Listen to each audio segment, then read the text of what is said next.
Good evening, everyone.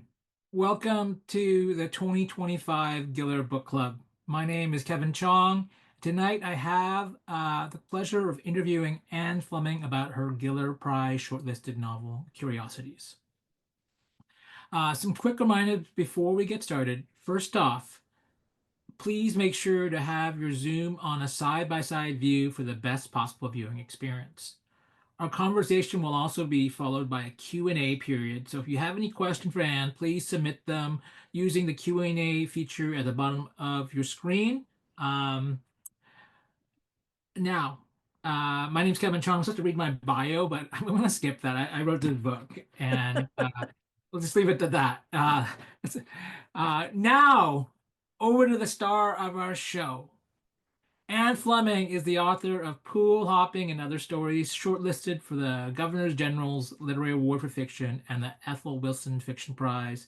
And the novel Anomaly published to widespread acclaim. Her middle grade novel, The Goat, was a Junior Library Guild and White Raven selection, shortlisted for Italy's Premio Strega, optioned for film, and named one of the top 10 children's book of the year by the New York Public Library and the Wall Street Journal. Anne Fleming lives in Victoria, BC. Uh, Nice to see you, Anne. How are you doing? I'm good, thanks. How are you, Kevin? Great, great. I've got a bunch of questions. I'm really excited to speak to you. And yeah, I'm excited to get audience questions as well. So the first thing I want to ask you is, just basic stuff. Can you tell me about the origins of Curiosities? And also, was your lute playing an influence or an effect of writing the book? It's so intertwined. Okay, so the origins go back a really long way to the 1990s. I was reading a book review of a book called Witch Craze by Anne Llewellyn Barstow, and it said that witches were known to be able to put a glamour over a man's penis to make it disappear. And I immediately thought, oh, that man never had a penis. That man was born without one. That was someone who was born female and lived as a man. And so I immediately thought, okay, that's a story I want to do something with. And at first, I thought it would be a play, a stage play. That was my first idea, and I was going to be set in the 1400s. And I went out and I got the book. I started doing research, and then little, I was working on other things at the same time. I was working on short stories. I was working on my first novel, Anomaly. I was working on a bunch of other things, and it just didn't really happen right away. And then uh, just little by little, certain things that I read, it's really interesting to me how much my writing is influenced by what I've read. And so I think I actually put this in some of the Anne's notes within the book that I was at my friend Chris's house in New Jersey while she was doing an MFA at Rutgers. And I was just looking at books on her bookshelf, and I pulled off one called Mr. Wilson's Cabinet of Wonder, which is about this guy who runs a museum, the Museum of Jurassic Technology in LA, in which there are two, like there are exhibits that are totally fake and exhibits that are totally real, and you can't tell the difference between them. And then the book also looks at sort of what are the origins of museums and looks at collections of curiosities. And that's what led me to the 17th century, et cetera. And it's a much more convoluted story how then I ended up where I did, but that's the short version, which was actually kind of long. Curiosities presents such a vivid portrait of that era. For someone time traveling back to that age, what do you think would be the most shocking about going to that time? I love that question. And I think we probably, don't know until we can time travel. I think some of the things that I found really interesting were thinking about how the soundscape would be different, how we would just um there's a one of my the reference works I looked at was called Hubbub.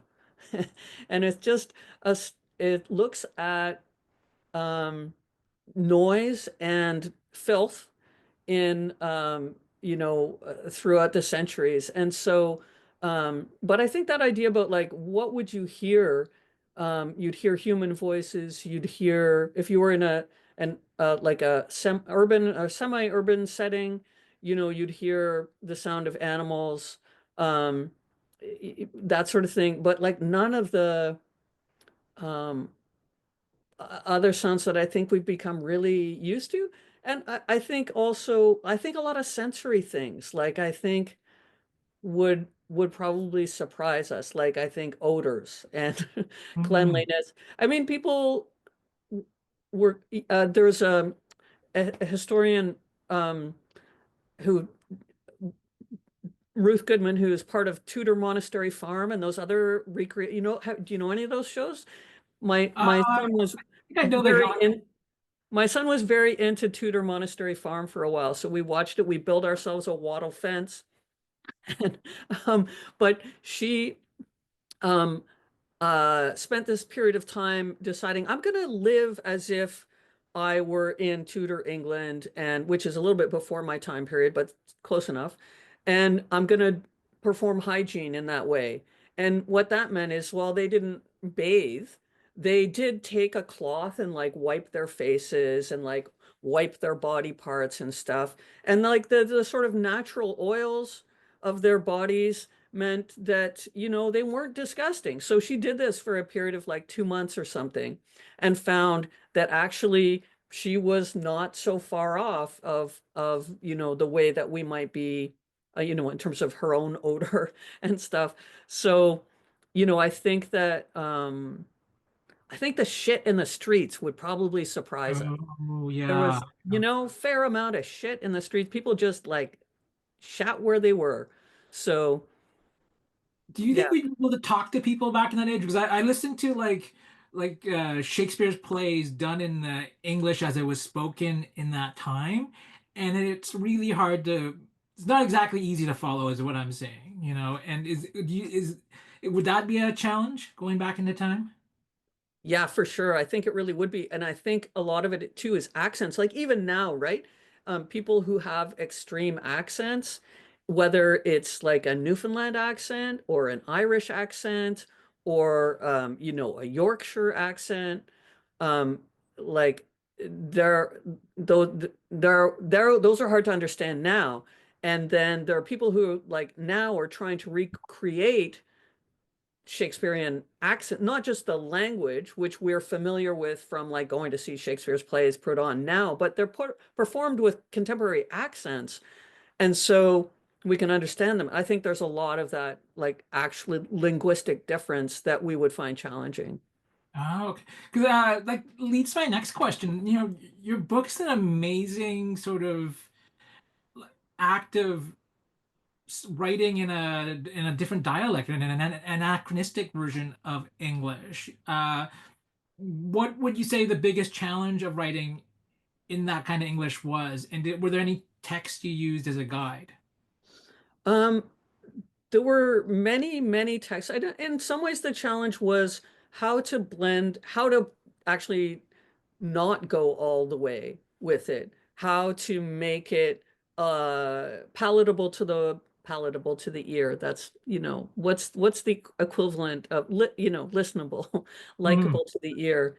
And uh because if I went full 17th century, it would turn a lot of people off. So I had to find some kind of middle ground. Um, and it wasn't hard to get the flow of it and just from reading all kinds of things. So I read like let's see here. What have I got? I've got um, I talk about John Aubrey in the novel, and you know, just read Aubrey's brief lives, and the language is there. Like this robbery was done on a Saturday night. The next day, the neighbors wondered none of the family came to church. They went to see what was the matter, and the parson of the parish very gravely went along with them, who by the boy was proved to be one of the company, and was, I think, hanged for his pains. So when I'm reading this source material, this and like the strange and dangerous voyage of Captain Thomas James, and all of the pamphlet literature of the 17th century about, the true strange and fantastical story of so and so, a witch of, wherever. Um, it's just it seeps into your consciousness, and so it's really, really just feels easy and right there. Um, and the trick is more to dial it back a bit. Oh, okay. And like I think it's amazing how the book manages to feel like it's a historical document while, having a lot of the accoutrements of a novel, like a contemporary novel, like the pacing of a novel, dialogue. Um, as far as I can see, and I'm no expert, but interiority in prose writing isn't a thing in that age. But I feel as though we get into the lives and we get to know Tom and Jane, or at least we get hints of it. You know, was this a challenge, and how did you make up for the fact that you're dealing with this sort of historical constraint? Um, yeah, it was a big challenge of I had this question all the way throughout. How true should I be to the time? And I had the goal of being very true to the time, and then also needing the freedom, like I am writing a novel, and needing the freedom to not be totally true to it. And it's absolutely true that there was very little interiority in the most of the writing of the time. People just didn't say what they felt. And I would get really excited, like, oh, I'm going to learn about this diary, that diary. I have this like reprint, which is the diary of the lives of those eminent antiquarians, Elias Aspmole and Mr. William Lilly. And I'm like, oh, it's a diary. It's going to tell me like intimate details. And no, it doesn't. Like, it's like, I went here and I went there. And the troubles in London growing great, I resolved to leave the city and retire into the country. And so you have to kind of find like I resolved to. That's a little bit like that's a decision make that he had to make. So then, um, how do you dramatize from that? Like what is the thing that propels him to make one decision or another, right? So it was I felt for myself, I think one of the things that we love about fiction is that it gives us the illusion that we can know other people and know their intimate thoughts and feelings and be with them as they make decisions and do things. And you can write a novel now with very little interiority, but I think it leaves people cold and not as engaged. So it was definitely something that I tried to, again, find some kind of middle ground where it feels like we really are getting the interior of these people's souls, what they're feeling, without the feeling that there's too much of that. Hmm, So, yeah. thank you. Moving along, like I have a question, and I was thinking about this earlier today. Was there any information about LGBTQ2S folks from that era, and if so, did that info work its way into your manuscript? And I was thinking about this, and I was thinking about how you're like, especially the stuff that Tom goes through, there it reminds me a little bit of Shakespeare's comedies in some ways, like the sort of like the identity swapping, the gender bending, and then I thought about how on the Elizabethan stage, all the female characters were played by male actors. So even if you don't have things that are specifically like LGBTQ 2S plus, you have that element of the era too. So I was wondering whether that also played into, like the mise en scène of your novel. Totally. There's actually much more material than I would have necessarily guessed. So there's some, I'm just going to keep pulling things off of the Oh bookshelves yeah, great. here. We have this hefty tome, Same-Sex Desire in Early Modern England, um, which is edited by Mari Loughlin, who's a colleague of ours at UBC Okanagan. So this is all an anthology of literary texts and context. So this is like poems, letters, diaries, and that sort of thing. This is actually, that's a lot of evidence, right? Right there of same-sex desire. And then there's also this like really slender little volume, which is a little outdated in its language, but it's called The Tradition of Female Transvestitism in Early Modern Europe.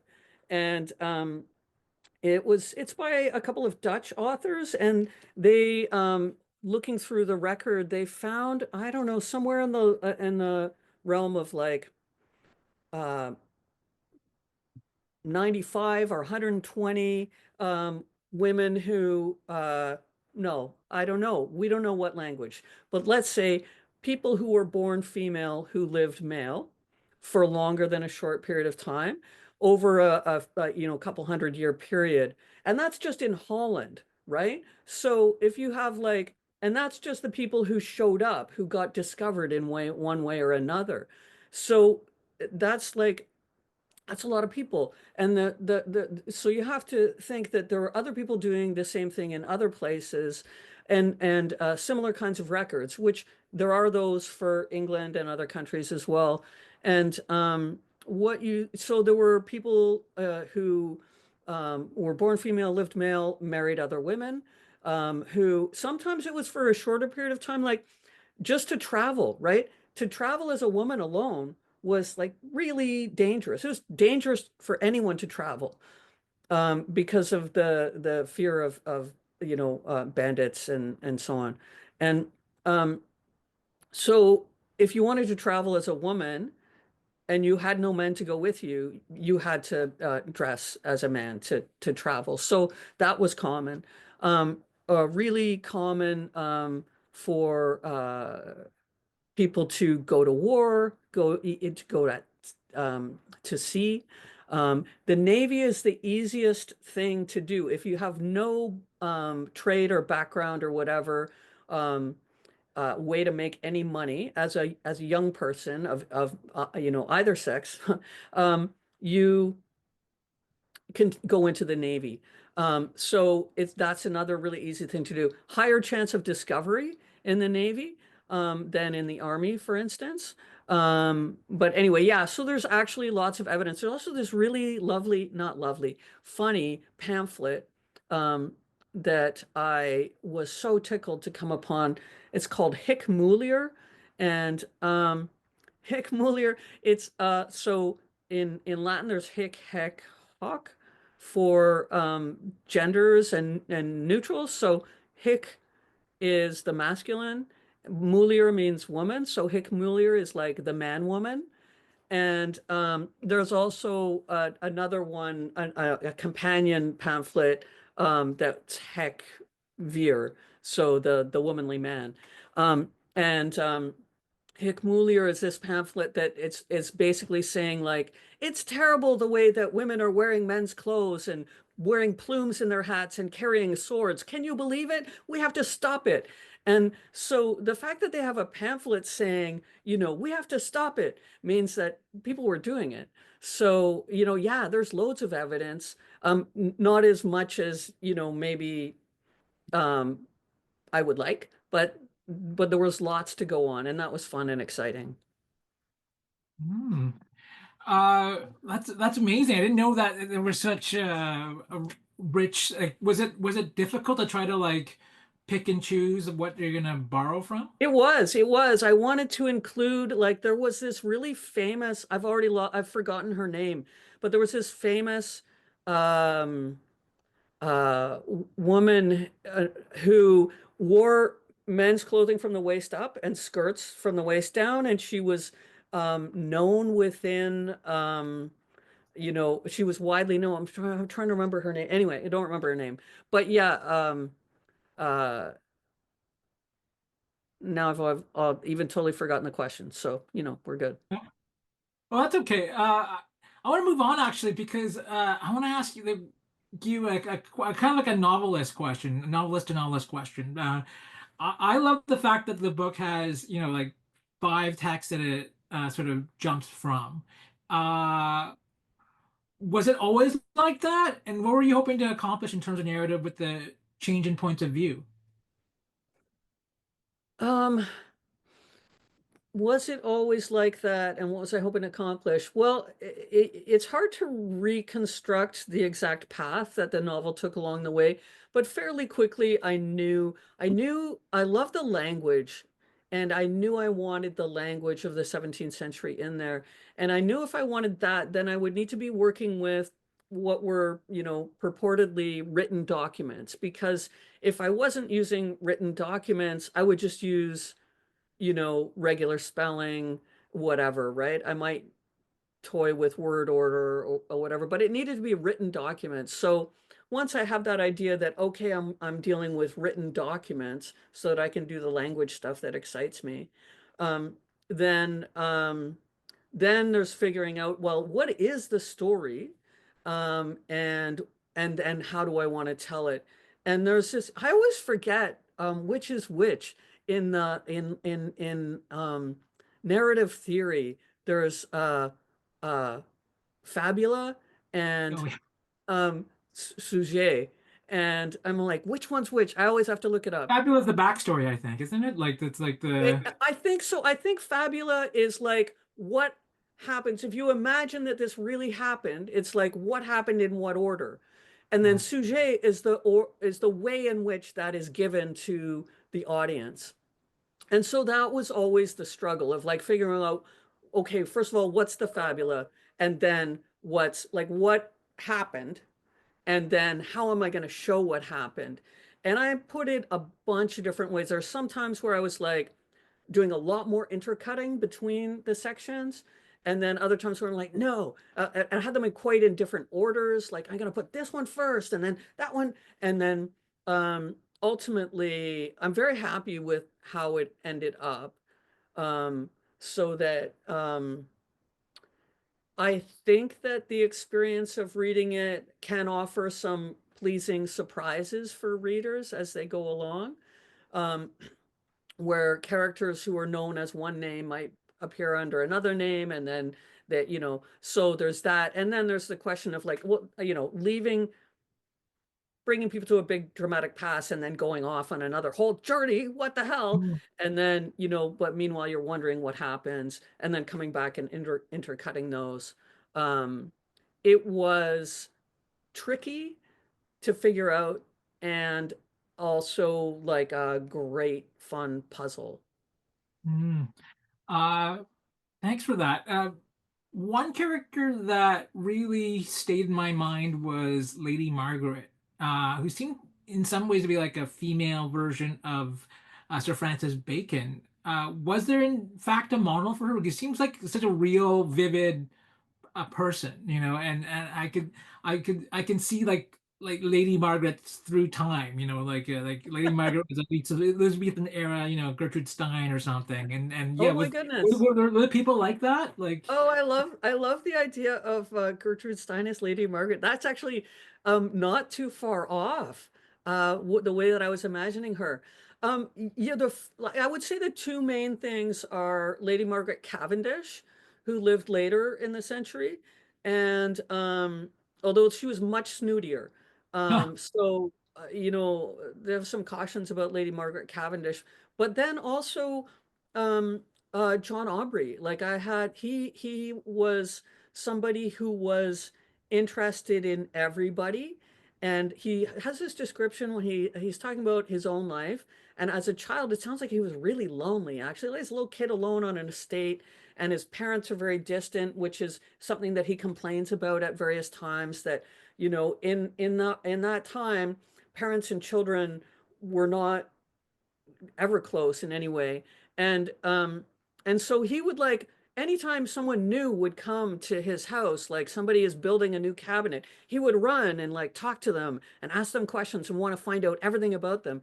And I kind of imagined her a bit like that, like just eager to know about everything and very yeah, like warm and effusive and a little like very self-possessed and very like she thinks highly of herself, but I hope not in a horrible, obnoxious way. I hope it's in kind of an endearing way. Oh, she's such a memorable character. Definitely one of my favorites in your book.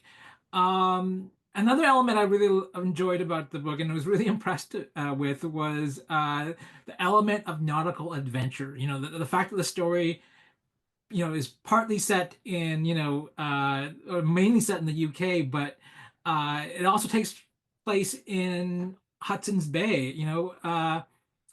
What inspired this, and how did you research these sections? Was this passage guided by any impulse to have part of your story set in Canada? Yes, it was. So it kind of goes back to um, uh, the book Witch Craze by Anne Llewellyn Barstow. One of the things that she brings forward in that book is the way that European colonization of the Americas happens at around the same, and the slave rise of the slave trade happens around the same time that the witch trials are happening, and that the extreme cruelty of the witch craze um, is a link to the extreme cruelty of the slave trade and colonization. And the what it physically does to people's bodies. And uh, I think some subsequent scholars have taken issue with some of her work. So I'm not coming at it from a historian's point of view, but from a novelist's point of view. But it seemed to me like when she brought that idea up, I thought, oh, that is really interesting and worth drawing a parallel with. So I had in my early conceptions of the book, I had this notion that there would be some element of um, the Americas, and Mhm. I didn't know what it was exactly. And then when I later ended up finding myself in the 17th century and in England, which is a little bit different than other parts of Europe, what was there? Well, there was the Thomas James expedition to Hudson Bay in 1631, which for at first I was like, it doesn't really fit my original purpose because they didn't encounter any indigenous people. And then as I worked with it a little bit more, I kind of realized, well, the kind of the some of the violence of colonialism is still there in their voyage, in the ways that they claim land on the way, and in the ways that they devastate the land as they leave. Like they camp on this island, and they overwinter there, and as they're leaving, they set it accidentally, but they set it afire. And it felt like it's a little more indirect. And then writing those sections, I also wanted to reflect on who were the indigenous people in that region, and they probably would have been aware of the Europeans as they were passing through, even if they never actually went and said, hi. They so that it felt important to me on some level. Um, so it was kind of a convoluted route there. It wasn't specifically Canada so much; it was just it sort of fit. Um, Yeah, I think there was another part to that question. Was it? There Or was just another. like writing about boats, which Oh is yeah, yeah, yeah, yeah. so Writing about boats. beyond Well, me. yeah, that was super fun. When I was a 14-year-old, I spent 2 weeks on brigantine on Lake Ontario. There's a tall ships program, sail training vessels on Lake Ontario, Pathfinder and Playfair. And I got to spend 2 weeks aboard the Pathfinder, a square rigged brigantine. that was really, really fun to be aboard. And, sailing Lake Ontario, it's not the ocean, but it's a big space. And so I had a flavor for, that kind of sail and what it feels like to be on the ship, what it feels like to be aloft, what it feels like to go up and down the rigging. We used to play rigging tag. It was Oh, so fun. I loved it. And you would like literally like run up the rigging and slide down the stays. You would destroy your shoes, but it was very exciting and fun. Um, so I had that experience. But I also, again, I looked at a lot of books. I have a book called Life at Sea in the Age of Sail. Another book called Sailing into the Past, which fortunately tons of people who love to recreate old sailing things. So all of the Jamestown ships that sailed in from England to the Jamestown settlement in Virginia have been recreated. And there are videos of those recreated ships. So actually, like I spent a lot of time on YouTube, like getting tours through these ships and also getting a sense of the size, right? Because the size of these ships to the James expedition, they're quite small. They're not big ships.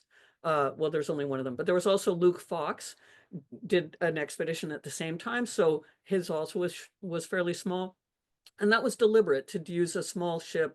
They thought that it would be a little bit more nimble. You could have a smaller crew, which means you didn't have to outfit it, you didn't have to take as much food, and so on. And so that was kind of tricky to find information about smaller ships, but it's out there, and it was fun and exciting to do, and nice to have like a little bit of native sailing knowledge, like already lodged in myself.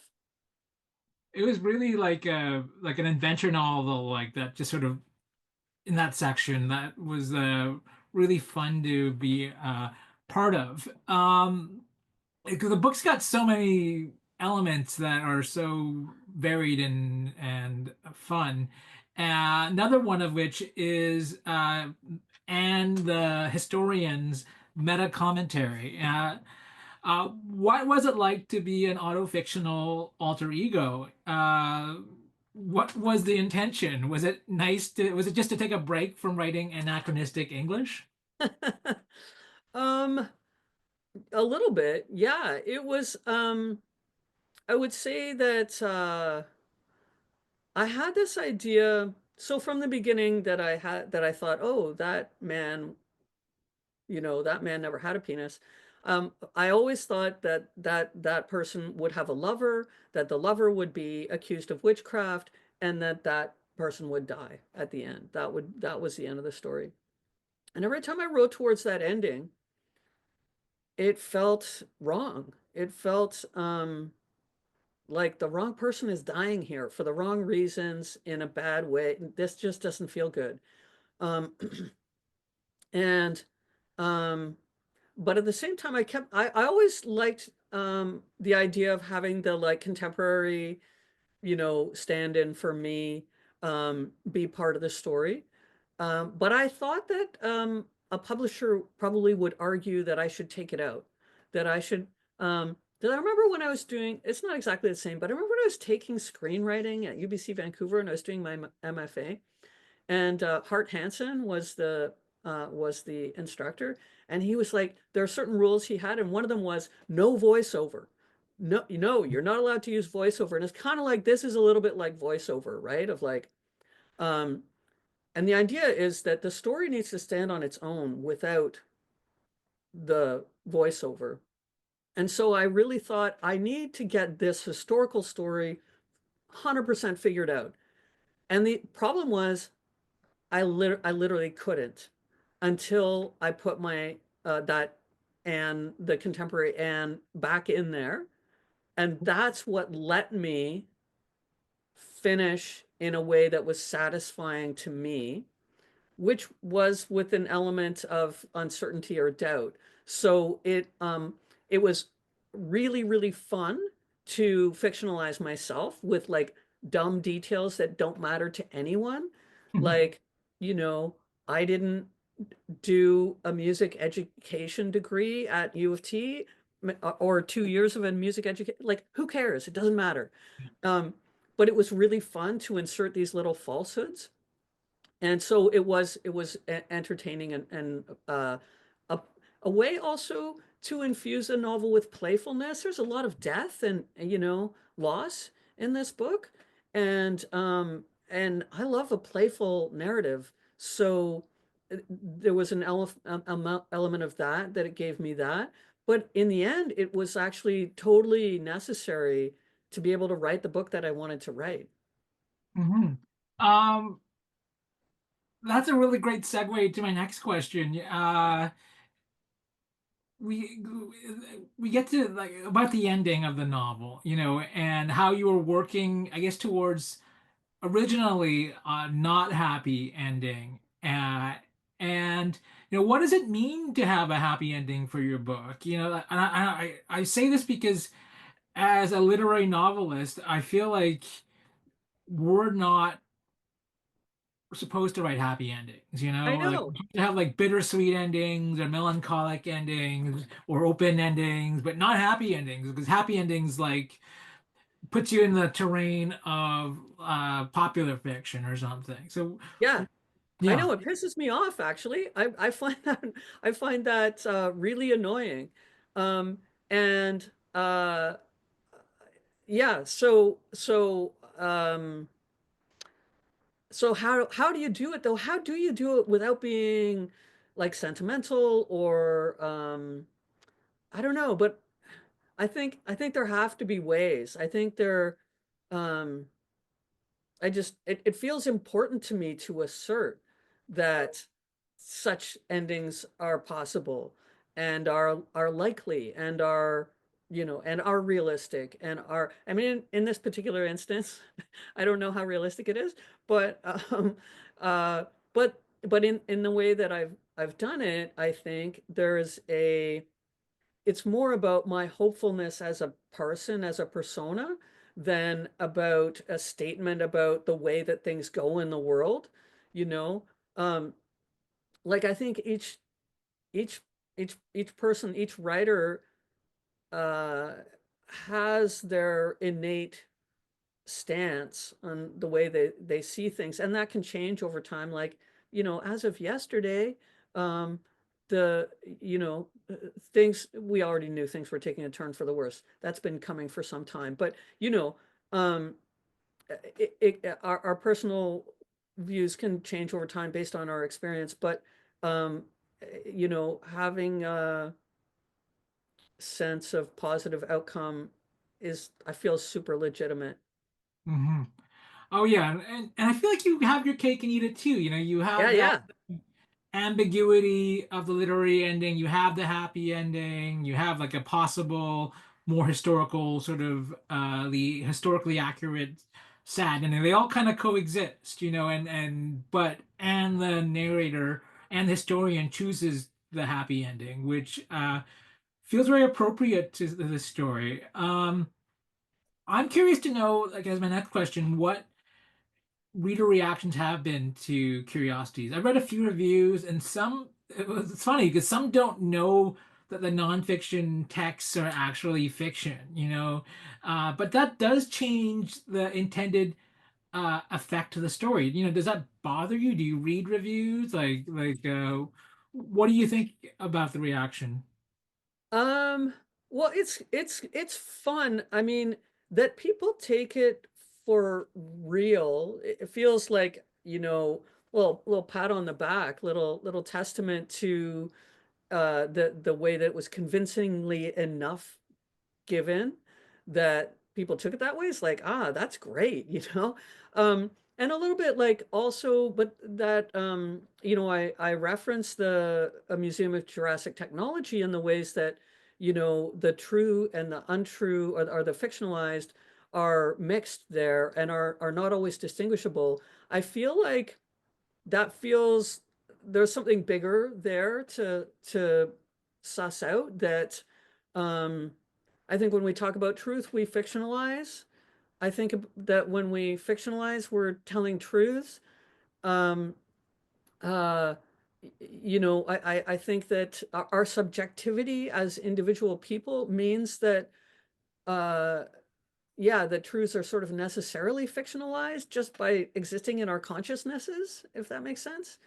And so I feel like that feels like not weird to me that a reader should have that response. And yeah, so I kind of take it as a compliment. And you Mhm. know, the reviews broadly, like you know, I wish that there were more reviewing platforms. You know, I wish that there were more um you know, I don't go and read the Goodreads reviews because Right. the you know, they're that'll just, you know, set me off. But other reviews, I'm interested and curious what people got out of it. The thing that I've loved is when people have sent me, you know, personal messages saying that they enjoyed the book and what they got out of it. Like that's been really, really uh, just so gratifying. You work on a book for a really long time, and my goal is always to put it out in the world and have people read it. And so it's really, really nice to know that people are actually reading it and liking it because you know that's why I did it. So Oh, great. I've got a couple more really quick questions, and then we'll turn it over to the Q&A. So if you haven't had a chance to like enter your questions in the Q&A on the Zoom, please do so now. Anyhow, my second last question is pretty basic, but what are you working on next, Dan? Um, I have a few projects on the go. I have like three novels for children that I'm working on.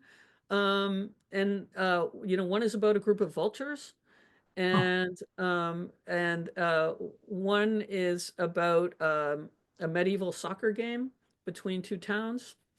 And one is about a kid whose mom has breast cancer. And then I'm also working on, although it's going terribly right now, so I don't know, on a novel for adults, um, based on two Toronto sculptors, Francis Loring and Florence Weil, whom I've been interested in since I saw a show of their work at the AGO in the 1980s. So I don't know what form that's going to take, how it's going to go. I'm I'm really interested in them and in, you know, women artists of and people who were born in the 1880s and how they made lives for themselves. They really fascinate me. Actually, Gertrude Stein kind of fits that. Um, you know, I feel like maybe she was born in the 1870s, but anyway, she's roughly the same generation. And but I am interested in sculptors. I'm discovering that there are tons of women sculptors, and there seem to be a number of like pairs of lesbian sculptors who were born at the same, you know, around the same time and lived and worked together throughout their lives. So um, how that's going to take shape into a novel, I don't really know yet. that sounds great. How do you work on four projects like concurrently? Like, do you just set aside time in the week to work on one project and the next, or is it a matter of deadlines, or is it like you get bored of one thing or stuck on one thing and then you move on to the next? Mostly the bored and stuck. It's the I'll find it feels if I feel like there's a project I should be working on, then I'll be like, oh, but I can go work on this other thing instead that I'm not supposed to be working on. And then I feel sort of like sneaky and subversive and like I'm getting away with something, but actually I'm getting something done on that other project. So it's kind of that sort of back and forth. That's a good process. My final question is book recommendations. That's something I think we're doing at all the book clubs. Just like, what do you recommend for attendees tonight to read? Well, one of the books I really enjoyed this year is Code Noir by Kinesia Lubrin, which is a really innovative, interesting uh, set of fictions. There's like 59 stories that um, uh, are paired with the Code Noir, which is a code governing slavery in the French colonies or in, you know, any the French colonial empire. Um, from the seven, I don't remember the exact date. Um, in the 1700s, I think is when, or might have been anyway. It's a really, really interesting set of fictions, and with a one of those so cool things where um I don't always know in the stories where I am in time and place. And yet I feel captivated anyway. It's not Mm, very many books about which I could say that's true. There are other places where I'm like, I totally know I'm in Toronto and it's I know what time it is. So there are, or I know there are other stories that pin you down in time and space, but there's some that don't, and there's some that extend you into the future, which is also really interesting. So that was a super interesting read. And I'm also reading Salvage by Dion Brand at the same time. mm. And it's kind of making me question my own novel writing projects, which is good. That's a good thing to be doing. It's kind of looking at the history of the 17th, 18th, and 19th century novel, and how uh, the novel is complicit in the colonial project. So those are two really, really interesting books. Yeah, and really works of substance, it sounds like, based Yeah, on like totally. yeah. Well, I think we're now gonna go to the Q&A, and I see a few questions as hopefully we can answer most of them, and you can still type them in. The first one I see that makes for an opener, a good opener is from Marilyn Freeman. And Marilyn writes, I love this book. Question: why did you choose to call the amateur historian Anne? Did that ever mix me up at first? What? This is realish. Did Anne Fleming insert herself into this book? Um, It started with, again, it was just that playfulness of, it felt easier and more fun to play with myself than to create some other fictional historian.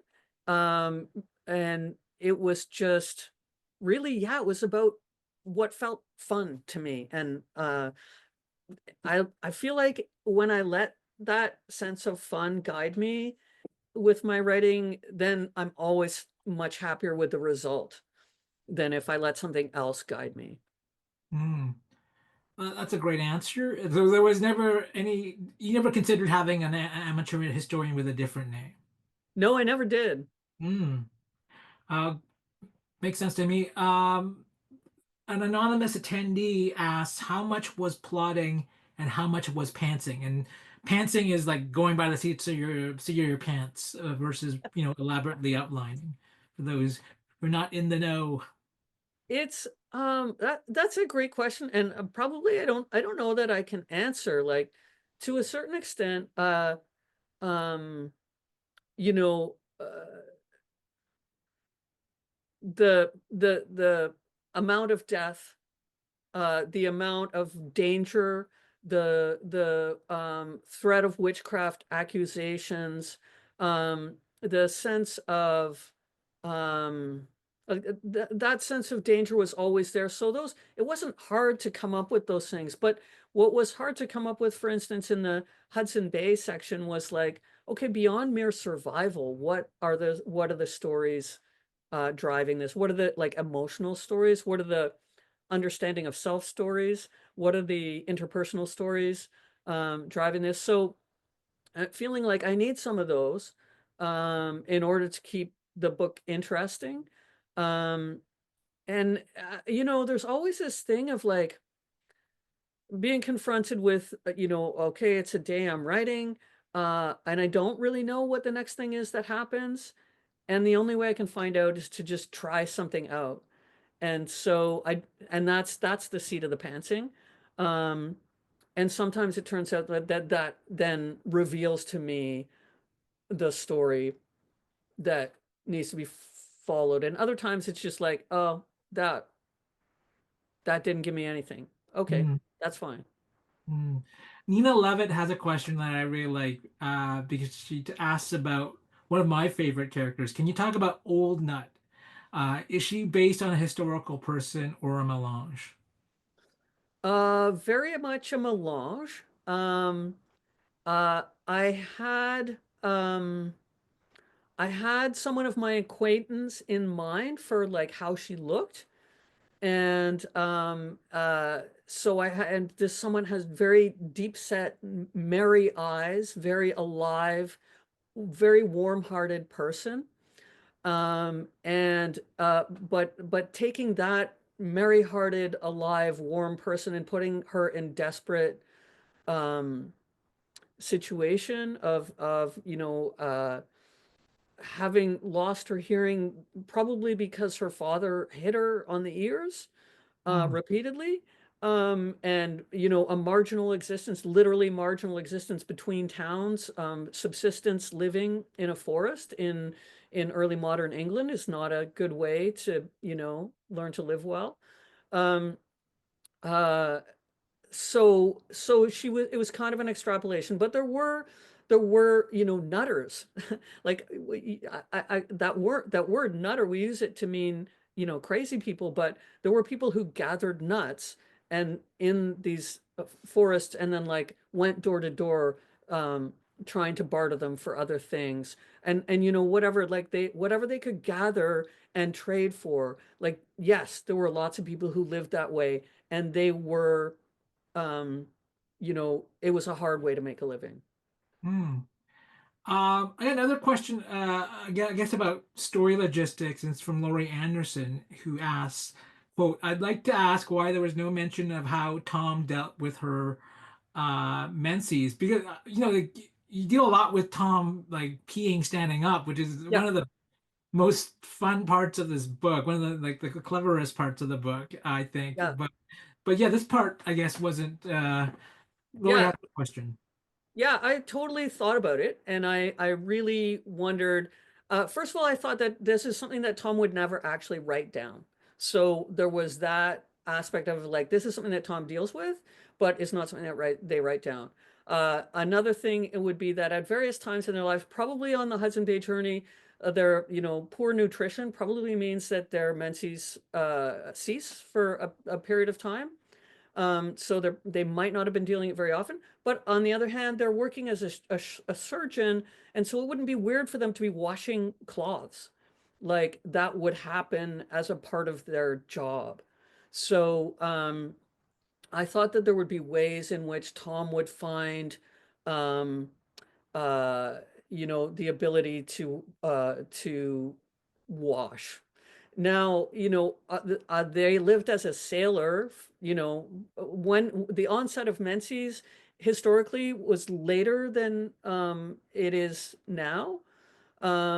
So, it could be that Tom, I also considered various intersex conditions that would mean that Tom didn't menstruate. In the end, I rejected them for a variety of reasons.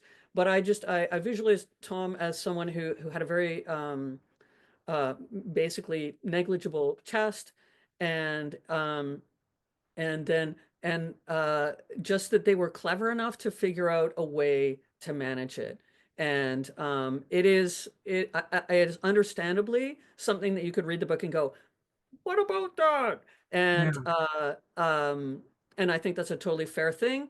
And I think that there are ways that a clever person could figure out how to deal with it. This is such an elaborate answer to something that wasn't answered in the book, but like it's all that sort of like the what's under beneath the iceberg, I guess, is Yeah, how yeah. that's a great. I'm glad Lori asked this question. JB asks, I found the relationship between Tom and the sailor on the ship interesting. Can you provide more insight into their interactions on the main voyage and then meeting each other years later as well? Yeah, this is another one where I feel like, and I put a lot of thought into it, that I think Tom wouldn't write this down. Although Tom does allude to it at various times, that essentially Tom, oh, sorry, the sailor, the mariner, um, you know, figures out pretty quickly that the Tom's switched um, clothing, and that uh, our Tom Barrows at this time, um, is the kid who was girl Tom on the original voyage.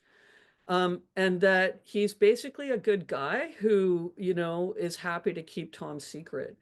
But that he also, gets Tom to like give him, you know, hand jobs, probably.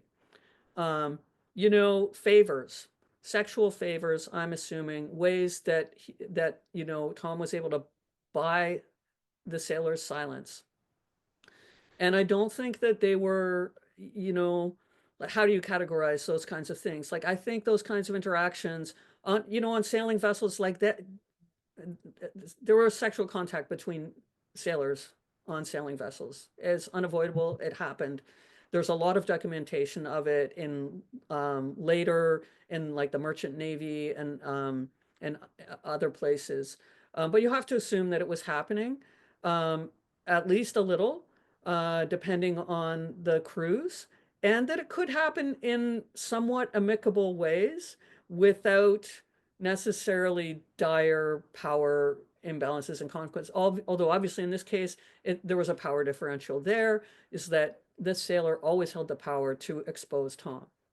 So that's another reason for Tom to like change ships, sign up with different voyages, and so on. And then Tom's sense of like, oh, like when Tom recognizes the sailor finally and goes, oh my God, if they figure out who I am, what's going to happen? So that was a sense of threat that I wanted to hint at without going into a lot of detail about. It's funny that you talk about this dynamic in the story there because there is like a subplot in Logan Paler's The Cure for Drowning. It's like in the military, like with Yeah, two characters who are like flying bombers, and there's like yeah, it's like a interesting synergy between that storyline and yours. I thought so too when I read that book. Yeah, yeah. This is more of a research-based question from Alex Amir. Hi, Alex. I'm so curious about your research for your book and access. How do you go about assessing archives and also understanding the language of some of the material you found? Did you find the language hard to decipher? Was curious about some of the travels fictional Anne took for that research. Was that fiction? Okay, it's a mixture of fiction and non. So I did go to Canterbury. I went to Leiden in the Netherlands, and I went to the Anatomical Museum there because I was going to include a Dutch anatomist in my first draft. And in the end, he just didn't fit. But so I did that. I went to Oxford. I went to the Ashmolean Museum. But I didn't go to, for instance, the Swindon Historical Center in, you know, Somerset, um, or various other things that I claim to have gone to. Um, so went to enough archives that I got a sense of what some of the material is there, and some of it was all in Latin. So I'm like, and I did actually take a Latin course so that I could at least get a little bit better. I would never got to the point where I could fully understand things, but at least a little like better recognition of the because also a ton of early modern authors include Latin in their English.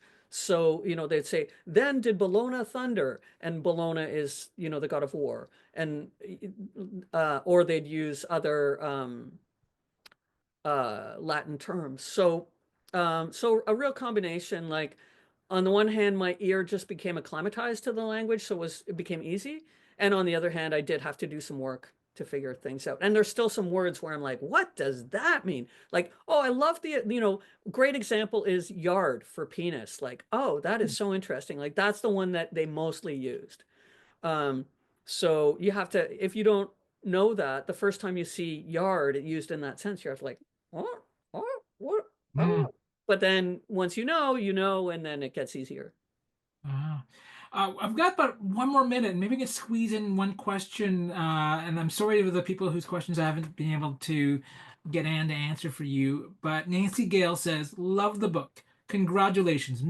Mr. Hurd was an awful character, and seems to me there are Mr. Hurds in every generation. I like the positive spin that karma gets Mr. Hurd. What was your goal with him?"